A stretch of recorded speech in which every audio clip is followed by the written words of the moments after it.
So, in this vlog, I'll be reading a book that I initially wanted to read in public because it gives off that is she a psychopath vibes. However, today I found a chance to record myself in public sneakily without feeling embarrassed. I Bet You'd Look Good in a Coffin by Katie Brent. So, cut to the location.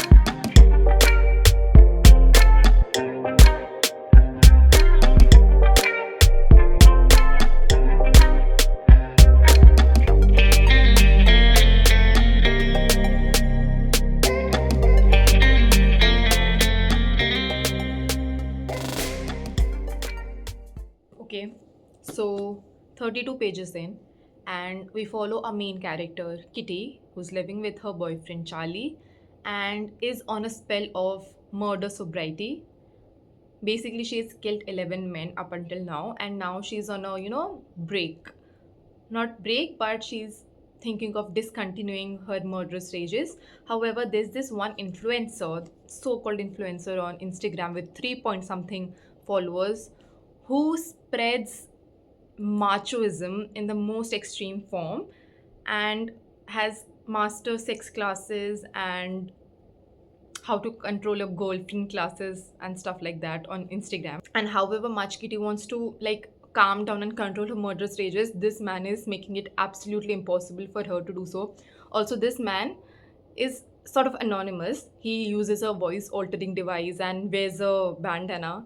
We start off with Kitty's birthday in the first chapter itself, and by the fourth chapter we get to know that this misogynistic person supposedly knows our main character and is threatening her in some ways. If I give you stuff here, it would be a spoiler. However, I've not yet decided to make this vlog spoiler free or with spoilers. So that was all for now, 30 pages in. Let's see how this book progresses.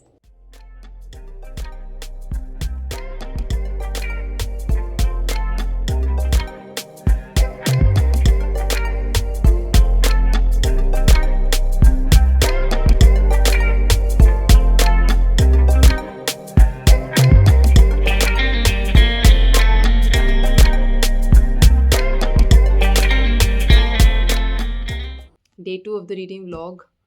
It was a Sunday, so did not get much reading done. And yesterday, before I picked up the book that I'm currently reading, I Bet You'd Look Good in a Coffin, I was already reading a book and had only a few pages left. Like, I was about to complete it. It was around 30-40 pages left. So today in the morning, my conscience did not let me rest until I finished the book that I was reading previously, and that was Girl, Woman, Other and Other. Nee, Girl, Woman, Other by Bernardine Evaristo. It was a Booker Prize winner for 2019, and I can clearly see why now. I don't want to make this vlog about the review of this book. However, I'll tell you what's the synopsis of the book as per the blurb given at the back. This is Britain as you've never read it. This is Britain as it has never been told.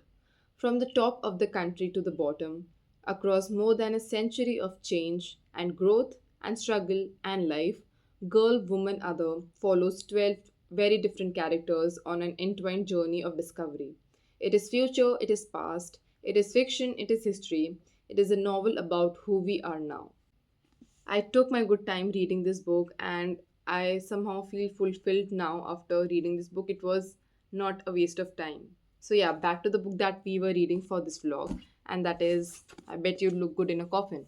So, now I am 11 chapters in, that is till page number 77, and not much development plot wise. However, I realize now that I should have read the first book in the Kitty Collins series. Basically, this is the second book about the main character, and I am assuming it must have told us about how did she go on this murderous spree. So that is why while reading this book, I feel this lack of understanding about the character, that why is she the way she is. That's one thing. Another thing is, I don't think this book is just about that anonymous character, anonymous influencer that I was talking about in the previous clip. And I think it has much more to do with exploring that female rage of not getting an outlet to, showcase anger, which is pretty common for men. And I guess that is one of the, underlying subtle themes that is running throughout the book. And I'm just few pages in, so not sure if I'm correct in my assessment. So let's see what course this book takes now, and meet you again later. Day 3, 3:30 p.m. Let us begin.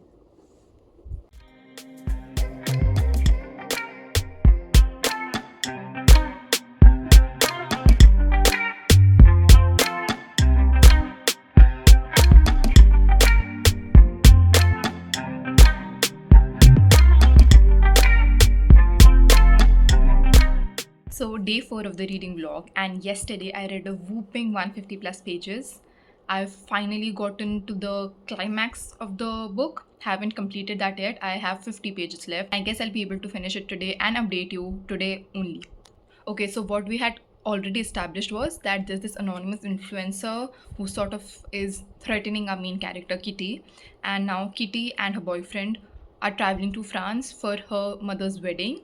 And through the Instagram story of this anonymous influencer, she gets to know that this person is also traveling to France. And it is pretty much clear at this point that he's there to kill Kitty. However, she has no idea who this person is. So now it's her mission to, find out who this person really is and finish him off before he does that to her. That is the only way I could have told you this without spoiling the book much for you. I have a few observations. So today it got me thinking that the book was marketed as like sharp tongued pitch black comedy. Okay, so if you have been following the Indian comedy scene for a while now, or for the past few months at least, you'd realize that people of my age, or let's say I'm not talking about other people, me, particularly me, I've gotten a little more used to dark comedy. And no doubt this book has some dark humor here and there, but I've gotten so used to the higher degree of dark humor that this felt average at best. It was only after 70 pages that I got really hooked into the book, because the events that took place at that point of time had a sort of domino effect, and it was very adventurous to read and very like fast paced. However, now that I'm at the climax of the plot, I realize that certain revelations, they weren't, unexpected altogether, but did lack a punch for me. It's not just a thriller. In between all of that I've read, so much has happened that if you really want to extract something out of it, you can extract some really powerful themes also. And most of it is around women, obviously. And a very major theme of this book is toxic masculinity. Now that I've read so much, I have gotten a little more understanding on how Kitty functions, what inner turmoil she has gone through, or what has made her the way she is. And although you'll not at all find all of her actions very agreeable, and that is why I sort of think of her as an anti-heroine, and that she is, I guess. So yeah, let's see how the climax turns out, because I sort of have a feeling that it won't be that good. But let's see, fingers crossed. And let's meet for the last update after a few hours and my overall thought on how I like the book. 3 chapters to go now, 12 pages, and I think there's a cliffhanger coming next. And if it comes, and if it's a good one, then I'll give this book a 3.5 stars. And if it doesn't, then I'll give it a 3 star rating. So let's see, let's see, let's see, let's see.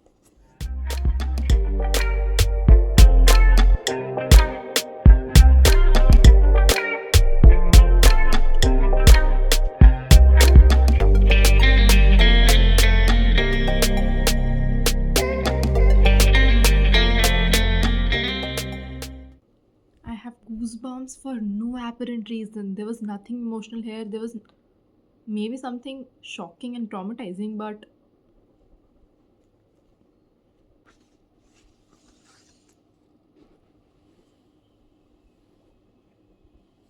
Okay. For the ending itself, I'll increase the rating to 4. The ending was good. I did not expect that coming, but it was really good.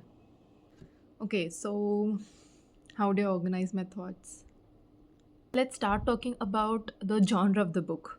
So, this book can be classified as a thriller, as a mystery, and somewhere even dark humor, dark comedy. However, I think one of the author's intent writing this book was also to enmesh a really heavy topic with thriller aspects, because thriller somehow makes it very easier to read a book, not making it feel boring and slow paced, but is very smart of the author to also incorporate a topic that is so relevant at present times. Definitely brownie points to the author for that. I also think that this book can be considered as a deep dive into when the justice system does not do what it's meant to do. I guess the main character was a reflection of someone, a guardian angel to those who have like lost faith in the justice system, not because they don't have the resources, but because they think that the powerful, the one at the helm, won't ever be accused or acquitted of any crime. And just as this book mentions somewhere here, that justice system is doing what it was meant to. Justice system was made by men at the top and it caters to only them. And that really struck me. It's not as if I haven't heard it before, but in the context that I was reading it, it made so much sense. However, to balance things out, there was enough mystery, there was enough adventure for me to have that relief while reading such heavy themes. I like the ending. And I also eagerly await the next book now. So I'll quickly now rate the book based on various parameters. Firstly, based on ease of reading, I would say it's a solid 4.5 out of 5. Now, if I were to rate the plot is 4 out of 5. Then, in terms of enjoyment, I would give it again 4 out of 5. In terms of character development, I would say 3.5.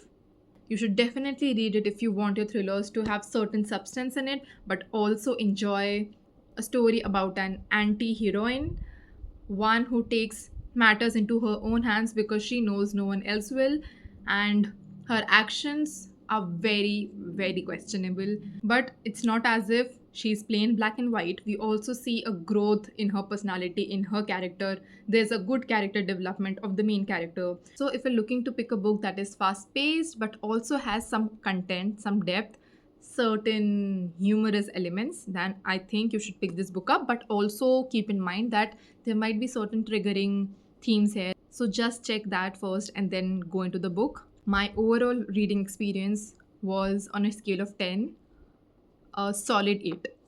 So yeah, that is all for this reading vlog. Thank you everyone who joined and watched till the end. I hope to record many more reading vlogs, maybe much more fun than this one, with some new books, maybe some pretty famous books also that I haven't read, and maybe take up some reading challenges on the way. Thank you for watching. Meet you next time.